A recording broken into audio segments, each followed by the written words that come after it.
Value का meaning क्या होता है, वो होती क्या है वो देखते हैं पहले। डेरिवेशन तो इजी है, वो तो कर लेंगे, लेकिन इसका मतलब क्या है देखो। अल्टरनेटिंग करंट की वह वैल्यू, अल्टरनेटिंग करंट की वह वैल्यू जो डीसी के उस वैल्यू के बराबर है जो एक ही कंडक्टर में से एक ही जैसा हीट प्रोड्यूस करता है, उसे हम आरएमएस वैल्यू बोलते हैं अल्टरनेटिंग करंट की। चाहे इस बात को आप नोट कर लीजिए अपने वर्डों में, लेकिन भूलना नहीं चाहिए। एक बार और सुनिएगा क्या होता है। देखो, अल्टरनेटिंग करंट की वह वैल्यू जो डीसी के उस वैल्यू के बराबर होती है, डीसी के उस वैल्यू के बराबर होती है, ना कि एसी के, डीसी की उस वैल्यू के बराबर होती है जो एक ही कंडक्टर में, यानी कि एक जैसे कंडक्टर में, एक जैसे कंडक्टर में से गुजरते हैं और एक ही समय में गुजरते हैं और एक जैसी हीट यानी कि सेम हीट प्रोड्यूस करते हैं, उन्हें हम आरएमएस वैल्यू बोलते हैं। बात समझ में आ गई होगी गाइस। ओके, तो देखो, इससे पहले हम क्या करते हैं, इससे पहले हम प्रैक्टिकली समझते हैं। देखो होता क्या है, ये हमारे पास एक कंडक्टर है और इसे हमने एक एसी सोर्स से कनेक्ट कर दिया है। ओके, तो हीट प्रोड्यूस होगी इसमें, पता है ना, जूल्स लॉ ऑफ हीटिंग, उसके अकॉर्डिंग जूल्स। सो देखो, हीट प्रोड्यूस होगी, लेकिन किसके लिए प्रोड्यूस होगी, वो हीट प्रोड्यूस होगी लेकिन एसी करंट के लिए, अल्टरनेटिंग करंट के लिए। तो हमने हीट प्रोड्यूस कर दिया है ना, तो फिर क्या करते हैं, एक ऐसा ही कंडक्टर, एक ऐसा ही कंडक्टर हम डीसी में से कनेक्ट कर देते हैं, डीसी से कनेक्ट करते हैं और इस हीट को हम नोट कर ले देते हैं, इस हीट को हम नोट कर लेते हैं। तब तक इस कंडक्टर में यही हीट ना प्रोड्यूस हो जाए तब तक हम इसमें से इसे करंट देते रहेंगे, लेकिन डीसी करंट देते रहेंगे। तो एक करंट ऐसा आएगा तो हमें यह सेम हीट यहाँ प्रोड्यूस हो जाएगी, लेकिन वो डीसी के लिए होगी। लेकिन तब ये हीट प्रोड्यूस होगी तो उस करंट को ही हम क्या बोलते हैं, आईआरएमएस करंट बोलते हैं। फ्रेंड्स बताओ, बहुत इजी है, बात समझ में आ रही होगी आपको, आ रही है ना समझ में। और हम एक बात बता दूं मैं आपको, फिर यहाँ से डीसी से ही क्यों पता करवाता हूँ कि मैं डीसी से ही क्यों लेता हूँ, हम यहाँ से भी पता कर सकते हैं। डीसी से मैंने बताऊँ आपको, मैंने ऑलरेडी बता भी रखा है, डीसी में हमें हर चीज़ की वैल्यू आसानी से प्राप्त या आसानी से फाइंड आउट कर सकते हैं, देखी जा सकती है। ओके जी, तो देखो अब आपको इस समझ में आ जाएगी, बहुत आसानी होगी अब।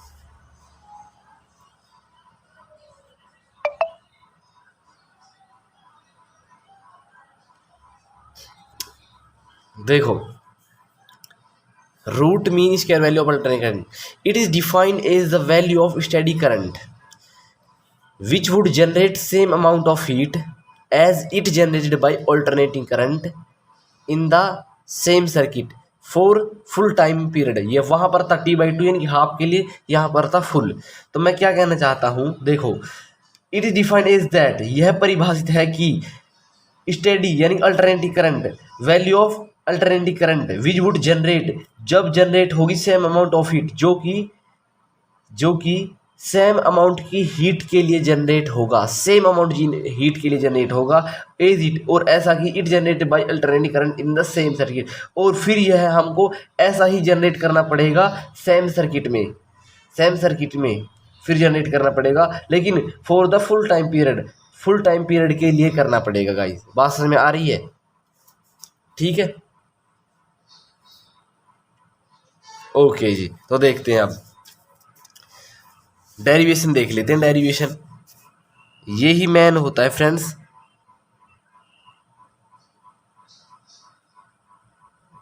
डेरिवेशन। अब हम मान लेते हैं, देखो, लेट डी एच यानी स्मॉल हीट बी द, सब चीज हम लिखेंगे, small amount of heat in small time dt। Okay जी, तो देखो अब आपको एक रिलेशन याद होगा, जूल्स लॉ ऑफ हीटिंग के अकॉर्डिंग हमारा क्या होता है, हीट का formula I square R T. ये कैसे आया, कहाँ से आया? अगर पढ़ना है, मैं मानता हूँ ऑलरेडी मैं ये सोच के आया हूँ कि ये आपने पढ़ रखा है, लेकिन फिर भी कोई दिक्कत है तो यूनिट 2 में जाइएगा और उसका लेक्चर नंबर 17 यानी कि 17 प्ले लिस्ट में मिल जाएगा, वहाँ से और पढ़ लीजिएगा। तो देखो इससे हम क्या करेंगे, यहाँ पर हीट किया है, हीट हम यहाँ पर स्मॉल ले रहे हैं तो डी एच ले लेंगे। आई आई यहाँ पर क्या ले रहे हैं बताओ जी? इस बार पहले हम आई को आई स्क्वायर लिखेंगे, बाद में इसे करेंगे। आर भी आर ही है, टी, हाँ टी यहाँ पर एक कंप्लीट टाइम पीरियड ले रहे हैं। ओके गाइस, तो अब मुझे करंट की इक्वेशन बता दीजिए क्या होती है। I not sine omega T. बताओ जी, क्लियर है बात यहाँ तक? अब मैं यहाँ पर पुट कर रहा हूँ, देखो D H I square R T. Okay जी, तो देखो डी एच यहाँ पर मैं आई की वैल्यू पुट कर रहा हूँ यहाँ पर, तो क्या बनेगा? I not sine omega T. Okay guys, यहाँ तक क्लियर है बात? और इसका स्क्वायर है तो यहाँ पर स्क्वायर चढ़ा देंगे और आर टी ऐसे के ऐसे ही आ गया। ठीक है जी, बताओ क्लियर है बात यहाँ तक? ओके जी, तो अब हम इसे सेपरेट कर लेते हैं। आई नॉट के ऊपर अलग square, sine square omega T और आर टी। बताओ गाइस, क्लियर है बात यहाँ तक? अब देखो हम अब इसे ये हमने क्या किया, ये हमने स्मॉल अमाउंट ऑफ हीट के लिए निकाला, लेकिन हमें स्मॉल नहीं चाहिए, हमें सबके लिए चाहिए। सबके लिए हम क्या करते हैं, इंटीग्रेट करते हैं। ओके जी, तो इंटीग्रेट देखो कर तो देंगे हम, लेकिन साइन स्क्वायर ओमेगा टी का डायरेक्टली इंटीग्रेशन नहीं होता, इसे हमें सेपरेट करना पड़ता है। कैसे करना पड़ता है वो हम आपको बता देंगे। देखो हमारे पास एक रिलेशन होता है, ट्रिग्नोमेट्री की आइडेंटिटी क्या होती है? देखो 2 sine square theta is equal to होता है 1 माइनस कॉस 2 थीटा अपॉन के ओनली 1 माइनस कॉस 2 थीटा होता है। ठीक है जी, तो देखो जैसे हम इसे यहाँ पर लेकर आ जाएंगे तो यहाँ पर क्या बचेगा हमारा, sign square theta 1 minus cos 2 theta upon K 2 बचेगा ना।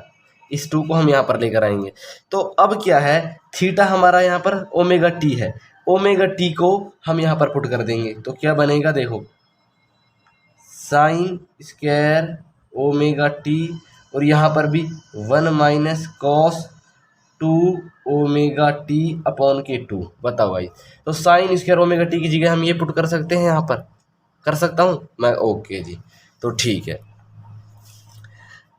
तो D H I not square, तो यहाँ पर पुट कर सकता हूँ मैं 1 minus cos 2 omega T upon K 2 R T. Clear है बात? तो अब integrate both side,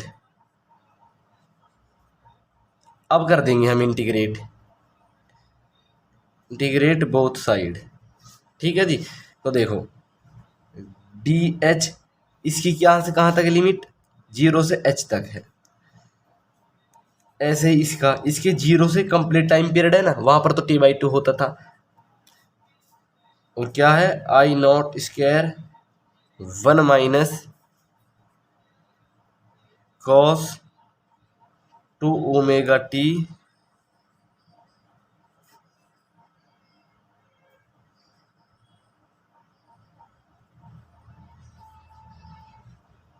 upon K 2। Okay जी, यहाँ तक क्लियर है बात? और ये विद रिस्पेक्ट कर रहे हैं हम इसे, विद रिस्पेक्ट कर रहे हैं हम डी टी के। ओके, यानी कि डिपेंडेंट वेरिएबल है। ठीक है जी, तो देखो अब क्या करेंगे, इसका तो आपको पता है ऊपर लिमिट माइनस लोअर लिमिट, यहाँ पर h बचता है। ओके ठीक है, तो कांस्टेंट चीज को बाहर निकाल देते हैं, आई नॉट स्क्वायर बाहर निकल जाएगा और हमारा और क्या है,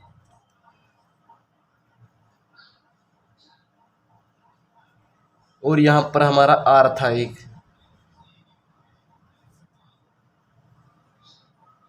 sign omega T.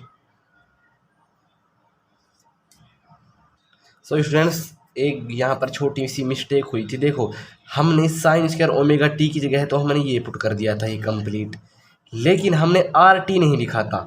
R T को अब लिख रहे हैं, यहाँ पर लिख रहे हैं आर टी। ओके, और विद रिस्पेक्ट किसके है ये इंटीग्रेशन हमारे डी टी के है। ओके, ये बात याद रखिएगा। ठीक है, तो देखो हम आई नॉट स्क्वायर को बाहर लेकर आ रहे हैं और किसको, और आर को लेकर आ रहे हैं और इस टू को लेकर आ रहे हैं। तो यहाँ पर क्या बचेगा, 0 से 2 और 1 माइनस कॉस 2 ओमेगा टी और डी टी। ये टी और ये डी टी विद रिस्पेक्ट होते हैं एक दूसरे के, इसे हम डी टी ही लिख देंगे। ओके जी, तो इसे ब्रैकेट में लिखते हैं। बताओ क्लियर है बात, कुछ नहीं था, सिर्फ हमने ये मिस हो गया था हमसे। ओके, तो इसे हम नेक्स्ट लाइन से करते हैं, यहाँ से करते हैं।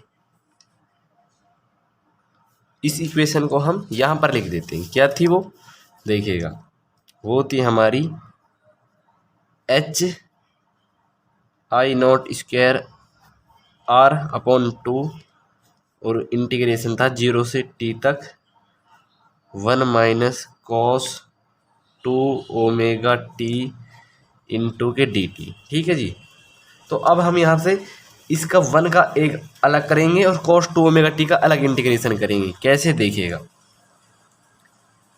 I not square R upon K 2। तो देखो पहले हम अब इस डी टी की मल्टीप्लाई 1 से कर रहे हैं, 1 से कर रहे हैं। ओके जी, तो देखिएगा पहले हम इसे 1 से कर रहे हैं, यानी कि क्या किया मैंने, इंटीग्रेशन 0 से टी और इस 1 डी टी का इंटीग्रेशन कर दिया। ओके जी, तो फिर माइनस इसका इंटीग्रेशन 0 से टी तक cos 2 omega T D T. ठीक है जी, तो इसे कंप्लीट हमने एक ब्रैकेट में बंद कर दिया। बताओ क्लियर है बात यहाँ तक? हाँ ठीक है जी, तो देखो आगे देखते हैं। अब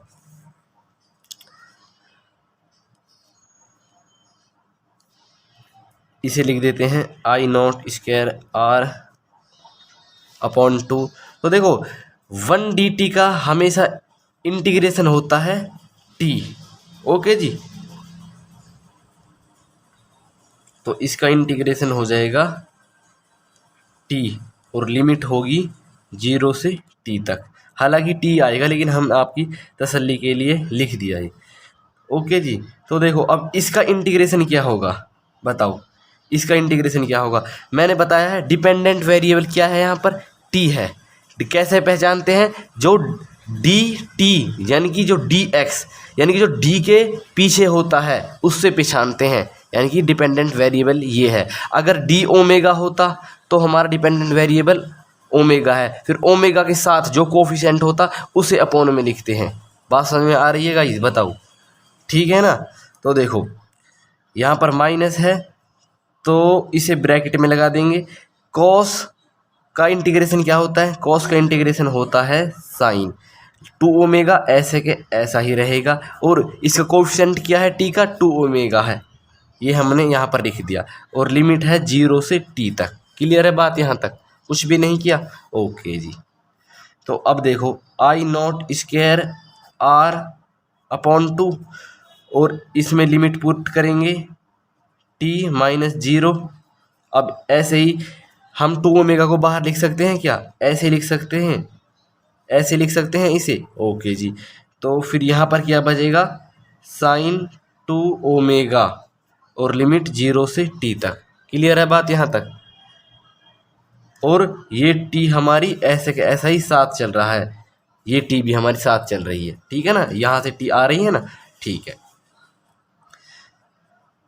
आई नॉट स्क्वायर आर अपॉन 2 और यहाँ पर क्या बचेगा बताओ गाइस, यहाँ पर सिर्फ टी बचेगा अपॉन 2 ओमेगा, अपॉन 2 ओमेगा बचेगा। और अब हम यहाँ पर लिमिट को पुट करेंगे। ओके गाइस, तो देखो साइन 2 ओमेगा टी की जगह एक upper limit minus lower limit ये डाल दिया, फिर 0 को डालेंगे साइन 2 ओमेगा 0। ओके गाइज, क्योंकि टी की जगह 0 डाल दिया मैंने। क्लियर है बात यहाँ तक? ओके जी, तो आगे बढ़ते हैं। I not square R upon 2 okay, तो यहाँ पर T minus 2 omega as it is चलता आ रहा है। और फिर यहाँ पर क्या करेंगे हम, साइन 2 ओमेगा की वैल्यू क्या होती है, 2 pi upon T, 2 pi upon के टी, और ये टी हमारी ऐसे ही देखो साइन से मल्टीप्लाई हो रही जीरो, तो ये कंप्लीट जीरो हो जाएगा। ये बात क्लियर है। ऐसे ही आई नॉट स्क्वायर, बात समझ में आ रही है गाइस आपके, अपॉन 2 टी माइनस 2 ओमेगा, और देखो टी से टी कैंसिल हो जाएगा, तो क्या बचेगा, 2 पाई से 2 की मल्टीप्लाई, यानी कि 2 2 जा 4, यानी साइन 4 पाई, साइन 4 पाई, साइन 4 पाई। और ये भी हमारा क्या होगा, देखो ये सब जीरो हो गया, तो यानी कि साइन जीरो हो गया। देखो साइन 4 पाई, और यहाँ पर क्या था हमारा, यहाँ पर ये साइन जीरो हो जाता, यहाँ पर ये साइन जीरो हो जाता, माइनस साइन जीरो। हालांकि हम आपकी समझने के लिए बता रहे हैं, हालांकि होंगे जीरो ही। तो मैं आपको बता दूं, मैं साइन 4 पाई की वैल्यू जीरो होती है। स्टूडेंट्स कैसे होती है, अभी सिर्फ ये याद रखिएगा, साइन पाई की वैल्यू जीरो होती है। कैसे होती है हम आपको मैथमेटिक्स में बताएंगे, मैथ कराएंगे जब आपको, उसमें पता चल जाएगा। हालांकि फिर वीडियो लेंथी बन जाएगी। तो देखो ये जीरो हो गया कंप्लीट, इसने सब ने जीरो, यानी कि आई नॉट स्क्वायर अपॉन के 2 और 2 माइनस 1 अपॉन 2 ओमेगा, ये सारी वैल्यू क्या हो गई, जीरो, यानी कि जीरो। तो देखो इसने हमारा इसको भी जीरो कर दिया, 1 अपॉन 2 ओमेगा को भी, तो क्या बनेगा हमारा एच, और एच क्या था हमारा, एच ए सी था, ये ए सी के लिए हीट है क्या था, और आई not square R upon K 2, और क्या बनेगा, और कंप्लीट हमारा टी बनेगा। ये बात क्लियर है, क्योंकि टी ही तो बचा, बताओ जी। और यही इक्वेशन हमने मान ली फर्स्ट। ओके जी, ये इक्वेशन हमने फर्स्ट मान ली, एसी के हीट एसी के लिए इक्वेशन ये आई। सो अब क्या करते हैं, अब हम डीसी के लिए हीट और निकाल देते हैं। तो उसके लिए मान लो let I R M S be the value of DC which would generate same amount of heat। मतलब मान लिया जो आरएमएस वैल्यू है ऑफ डीसी डायरेक्ट करंट की, जो कि जनरेट करता है सेम अमाउंट ऑफ हीट। कौन से अमाउंट की, जो हमारा एसी में एसी कंडक्टर में जो हीट थी वही हमारे डीसी कंडक्टर के हीट में बराबर है, सेम है। इसलिए देखो ये I R M S value वो थी जो हमारे यहाँ इस हीट की, और इस हीट का जो सेम अमाउंट था वो हमारा इस I R M S current ने दिया था। और ये I R M S current किसका था, ये हमारा डीसी का था, है ना। ओके, इसलिए हमने इसे डीसी माना है। तो हम इसे कैसे लिख सकते हैं, देखो इसे हम लिख सकते हैं, मैं आपको बता दूं, जूल्स लॉ ऑफ हीटिंग के अकॉर्डिंग क्या होती है, आई स्क्वायर आर टी होती है ना। तो हीट हम यहाँ इस बार किसकी ले रहे हैं, इस बार हम यहाँ डीसी के लिए ले रहे हैं। और करंट क्या है, I square R M S ले रहे हैं। ओके, और रेजिस्टेंस वही रहेगा, और टी यहाँ पर कैपिटल एक कंप्लीट टाइम है।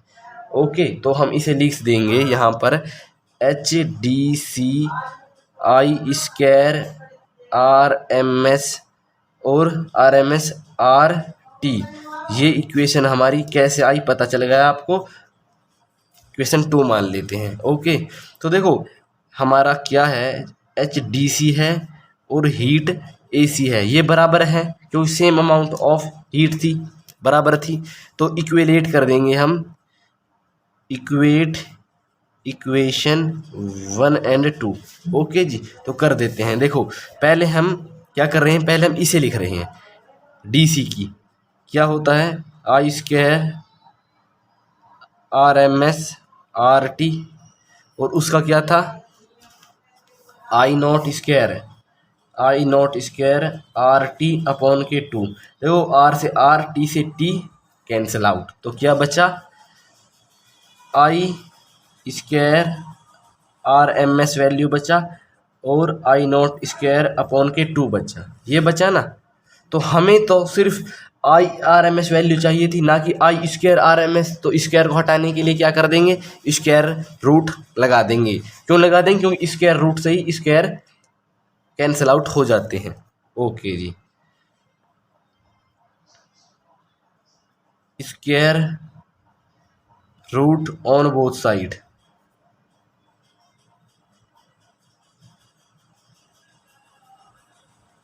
ऑन बोथ साइड, ठीक है जी। तो देखो यहाँ पर रूट ले लिया,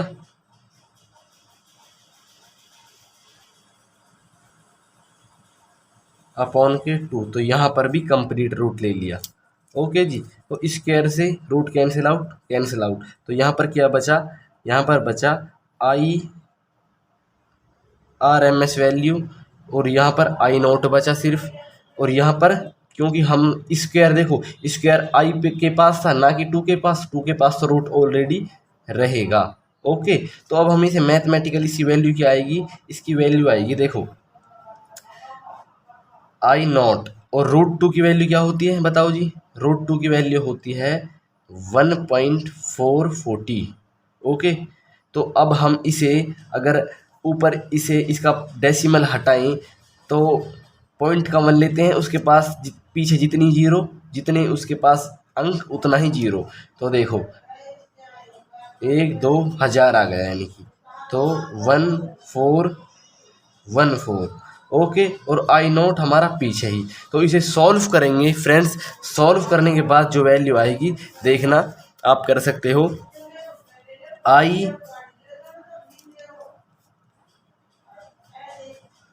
आर एम एस की जो वैल्यू आई, इसे सॉल्व करने के बाद 1.7071 आई नॉट। ओके जी, बताओ गाइस, ये आपकी वैल्यू आ गई। ठीक है, सब कुछ सब इजी था, सिर्फ यहाँ पर इंटीग्रेशन की थोड़ा सा कॉम्प्लिकेटिव था, लेकिन प्रैक्टिस करोगे आपने इस बार अब समझ लिया। लेकिन प्रैक्टिस कम से कम खुद से 3 बार करना, 3 तो मिनिमम से मिनिमम है स्टूडेंट्स। आपको समझ में आ गया इस दौरान, लेकिन जैसे आप नेक्स्ट सब्जेक्ट पर जाओगे तो उस टाइम निकलने के चांस होते हैं माइंड से। ओके जी, ठीक है। सो स्टूडेंट्स, इस लेक्चर में इतना ही। तब तक के चैनल को शेयर एंड सब्सक्राइब लाइक करना ना भूलिएगा।